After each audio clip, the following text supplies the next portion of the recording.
오늘 있었던 정치권 뒷이야기 들어보는 정치톡톡 시간입니다. 정치부 박자홍 기자와 함께합니다. 어서 오십시오. 이준석 대표의 윤리위 관심이 정말 많습니다. 어떤 결과 예상하십니까? 네, 일단은 윤리위 내부가 비공개에 철저히 붙여져서 그동안 저희 취재진이 취재애를 먹었는데 가정해보면 시나리오를 짜면 크게 세 가지입니다.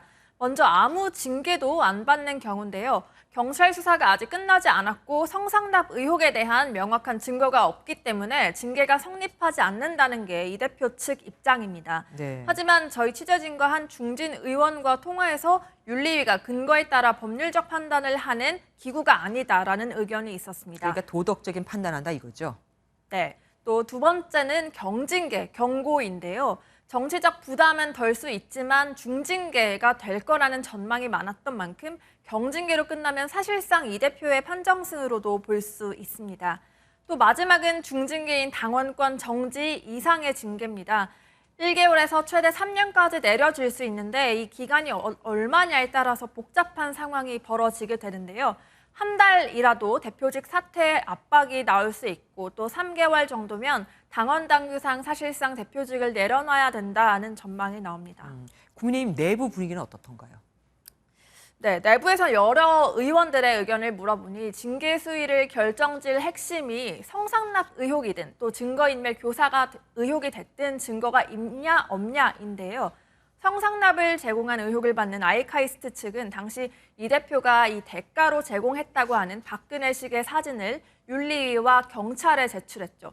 이 대표는 본인이 당시 시계를 주지도 않았고 김성진 전 대표가 주장하는 시계를 받은 시점도 맞지 않다고 부인했는데요. 이런 상황에서 오늘 이 대표의 소명만으로 판단을 못하게 되면 징계 절차만 개시되고 결론이 미뤄질 가능성도 있습니다. 또 한 관계자는 이 대표의 소명 태도가 어떠냐에 따라서도 징계 수위가 달라질 수 있다고 언급했습니다. 그러니까요. 도덕적인 판단을 하는 거기 때문에 태도도 정말 중요하겠습니다. 그리고 윤 대통령이 스페인 순방에 인사비서관 배우자가 동행한 걸 놓고 계속해서 지금 정치적으로 공방이 왔다 갔다 하고 있습니다. 네, 야권 공세가 연이어 이어지고 있습니다. 일단 우상호 민주당 비대위원장은 윤 대통령도 김건희 여사를 통제하지 못하고 있다고 밝혔습니다. 그분의 대화 파트너로 가신 것 같은데 제정신이 아닌 거죠. 지금 국가의 운영을 민간인을 막 대통령 부인이 데려가라 그러면 데려가고 1호기에 태우라 그러면 태우고. 탁현민 전 비서관도 특별한 역할이나 의도가 있을 때 민간인을 데려간다면서 BTS의 동행 지적에 대해서는 또 천박하다고 목소리를 높였습니다. 천박한 인식이라고 할 수 있고요. BTS뿐만 아니라 문화예술인을 본인들 정치 권력이 원하면 언제든지 동원할 수 있다는 사고방식을 여전히 하고 있다는 거예요. 이런 상황에서 또 민주당은 내일 오전 용산 대통령실 앞에 가서 비선농단과 대통령실 사유화 규탄 기자회견을 개최한다는 계획인데 박근혜 전 대통령 때 최서원 씨를 연상케 하는 행보입니다. 육촌 관계의 친인척 채용 이야기도 나옵니다. 이분이 아마 처음 정치권에 윤석열 대통령이 입문할 때 뭐 운전도 해주고 같이 갔을 때 바로 그 사람이죠. 대통령실 측 입장은 뭡니까? 네, 이 부분에 대해서도 야권 공세가 대단한데요. 일단 육촌 관계의 최 씨를 대통령실의 선임 행정관에 채용한 것에 대해서 대통령실은 최 씨가 대선 경선 때부터 일을 해왔기 때문에 업무 연속성 면에서 임용했다며 법상으로 채용 제한 대상이 아니다라고 해명했습니다.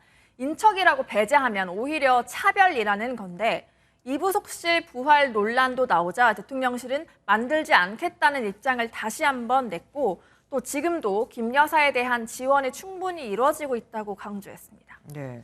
그리고 좀 다른 이야기인데요.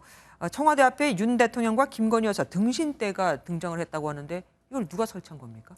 보수단체와 또 윤 대통령 내외의 팬클럽이 설치했다고 합니다. 이 보시면 정장과 넥타이를 한 윤 대통령이랑 웨딩드레스를 입고 부케를 든 김 여사가 합성돼 있는데 일부 시민들이 촬영도 하기도 했습니다. 네. 당대표 출마를 거부당한 박지원 전 민주당 비대위원장. 이준석 대표하고 비교를 하니까 굉장히 발끈했다면서요. 네, 이 발언이 또 논란이 되기 했는데요.